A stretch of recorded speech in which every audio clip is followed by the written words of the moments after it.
सबको नमस्कार।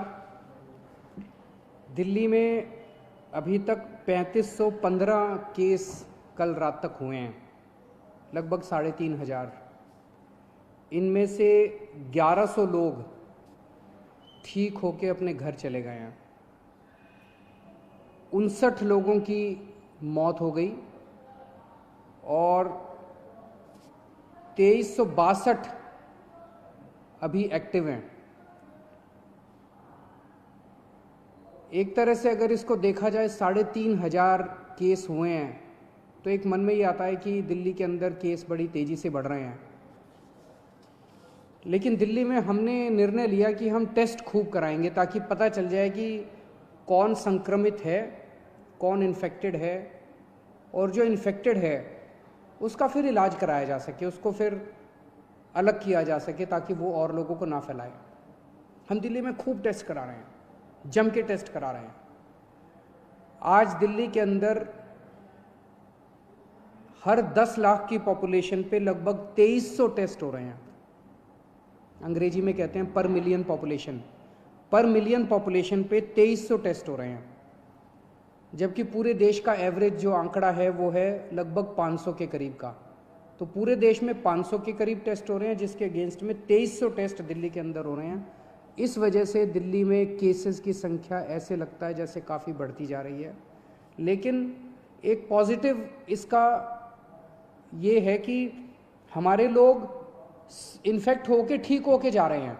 1100 लोग ठीक होके चले गए, और भी मैंने आज पता किया था अगले आने वाले चंद दिनों के अंदर और भी कई लोग अपने अपने घर ठीक होके जाने वाले हैं। दिल्ली के अंदर जितने लोग इन्फेक्टेड मिले 3500, उनमें मरने वालों की भी संख्या 59 है, जो अन्य देश और अन्य राज्यों के मुकाबले में अगर रेशो देखा जाए तो वो भी लगभग कम है। लेकिन फिर भी अपने को इसको और कम करना है। हम पूरी कोशिश कर रहे हैं और पूरी दिल्ली के अंदर खूब सारे कंटेनमेंट जोन्स बनाए हैं। कंटेनमेंट जोन्स, अब कई कंटेनमेंट जोन्स हैं जो ठीक होके खुलते भी जा रहे हैं और सारी मशीनरी लगी हुई है, सब लोग लगे हुए हैं। तो एक तरफ अपने को कोरोना को फैलने से रोकना है और दूसरी तरफ कोशिश करनी है कि अगर किसी को हो भी जाए तो वो ठीक होके अपने घर चला जाए। मौत नहीं होनी चाहिए किसी भी हालत में। एक अच्छी खबर ये है कि LNJP अस्पताल के अंदर हमें केंद्र सरकार से परमिशन मिली थी प्लाज्मा थेरेपी को ट्रायल करने के लिए। उसके हमने कुछ चंद मरीजों को प्लाज्मा थेरेपी दी। उनमें पहला मरीज कल ठीक होके अपने घर चला गया है प्लाज्मा थेरेपी की वजह से, जो कि सीरियस था, काफ़ी सीरियस था, ICU में था, लेकिन कल वो ठीक होके अपने घर चले गए हैं। तो हमें इनिशियल नतीजे प्लाज्मा थेरेपी के अच्छे मिल रहे हैं। अभी कुछ दिन पहले केंद्र सरकार की तरफ से कुछ बयान आए थे, जिसकी वजह से कन्फ्यूजन ये हुआ। कई लोगों के मेरे पास फ़ोन आए कि जी क्या आप प्लाज्मा थेरेपी बंद कर रहे हो। केंद्र सरकार ने केवल इतना कहा था कि जिन लोगों को केंद्र सरकार से अप्रूवल है वही लोग प्लाज्मा थेरेपी के ट्रायल करें, दूसरे लोग ना करें। प्लाज्मा थेरेपी के अभी नतीजे फाइनल नहीं हुए हैं, अभी ट्रायल चल रहे हैं, यही केंद्र सरकार ने कहा था और वो हम भी मानते हैं कि अभी हम लोग भी ट्रायल कर रहे हैं। LNJP अस्पताल के अंदर जो सीरियस मरीज हैं उनके ऊपर हम ट्रायल कर रहे हैं, ट्राई करके देख रहे हैं कि भाई इसके नतीजे कैसे आते हैं। जैसे जैसे जो नतीजे आ रहे हैं मैं आपके सामने रख देता हूँ।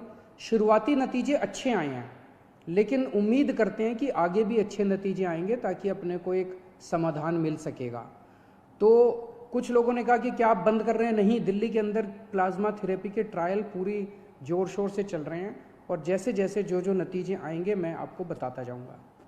मुझे बेहद खुशी है, 1100 के करीब लोग जो दिल्ली में ठीक हो गए उनसे हम लोग संपर्क कर रहे हैं और सभी लोग लगभग अपना प्लाज्मा डोनेट करने को तैयार हैं। सबको ये लगता है कि यार मैं बच गया, अब मेरे प्लाज्मा की वजह से अगर कोई और बचता हो तो बहुत अच्छी बात है। तो मैं सब लोगों का, जो लोग प्लाज्मा के लिए डोनेट कर रहे, अपना प्लाज्मा डोनेट कर रहे हैं, जो रिकवर हो गए, उन सब का तहे दिल से शुक्रिया अदा करना चाहता हूं कि वो दूसरों की ज़िंदगी बचाने के लिए अपना प्लाज्मा डोनेट कर रहे हैं। इस वक्त सबसे बड़ी मार गरीबों को लगी है।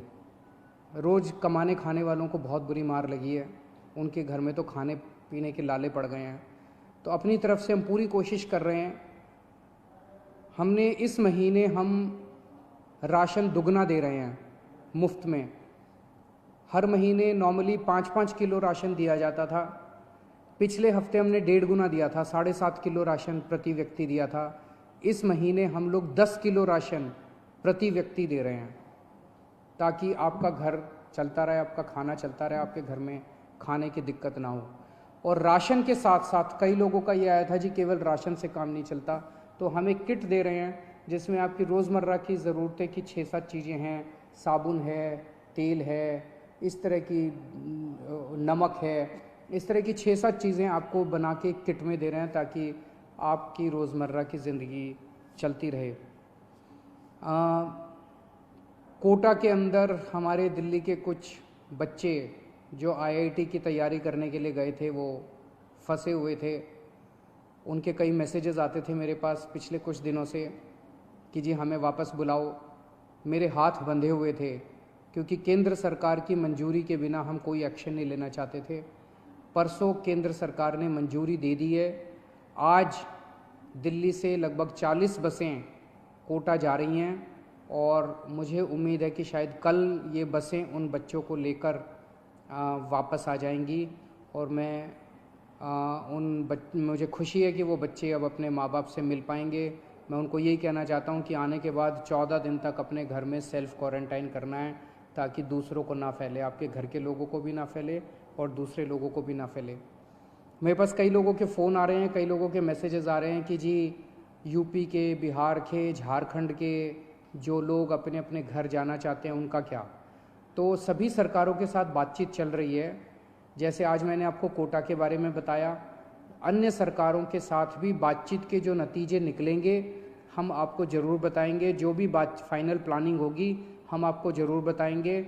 तब तक अपने अपने घर में रहिएगा, घर से बाहर मत निकलिएगा, लॉकडाउन का पालन करिएगा ताकि हम कोरोना को हरा सकें। और जल्दबाजी, बेचैनी मत करिए। इस वक्त संयम रखना बहुत ज़रूरी है। जिस राज्य के साथ जो भी फाइनल होगा मैं आपके सामने आके आपको बताऊंगा। और जितने आम आदमी पार्टी के वॉलंटियर्स हैं उनसे मैं कहना चाहता हूँ, आम आदमी पार्टी कोई पार्टी नहीं है। आम आदमी पार्टी एक क्रांति है। आप सब लोग क्रांतिकारी हैं। आप तन मन धन देश के नाम समर्पित करके आम आदमी पार्टी में आए थे। यही मौका है अपनी देशभक्ति और अपने जज्बे को देश के लिए समर्पित करने का। आप बिल्कुल निडर होके इस वक्त जनता की सेवा कीजिए। एक तो ये करना है कि अपने इलाके के अंदर किसी को भूखे नहीं मरने देना। अपने इलाके के अंदर किसी को भी कोई भी किसी भी चीज़ की किसी को ज़रूरत है, आप आगे बढ़ के उसकी मदद कीजिए। ये पुण्य का काम भी है, ये देशभक्ति का काम भी है। और बिल्कुल निडर होके आप लोग काम कीजिए। अपनी भी सुरक्षा रखिए, सोशल डिस्टेंसिंग रखिए, अपनी भी सुरक्षा रखिए। लेकिन जो भी इस वक्त ज़रूरत में है, बहुत गरीब लोगों की मैं कहानियाँ सोशल मीडिया पे पढ़ता रहता हूँ, लोगों से सुनता रहता हूँ और बहुत दर्दनाक कई लोगों के दिक्कत हो रही है। उन सब की मदद करनी है। और अगर कुछ भी मेरी ज़रूरत पड़े, सरकार की ज़रूरत पड़े, हमें भी बताते रहिएगा। बहुत बहुत शुक्रिया।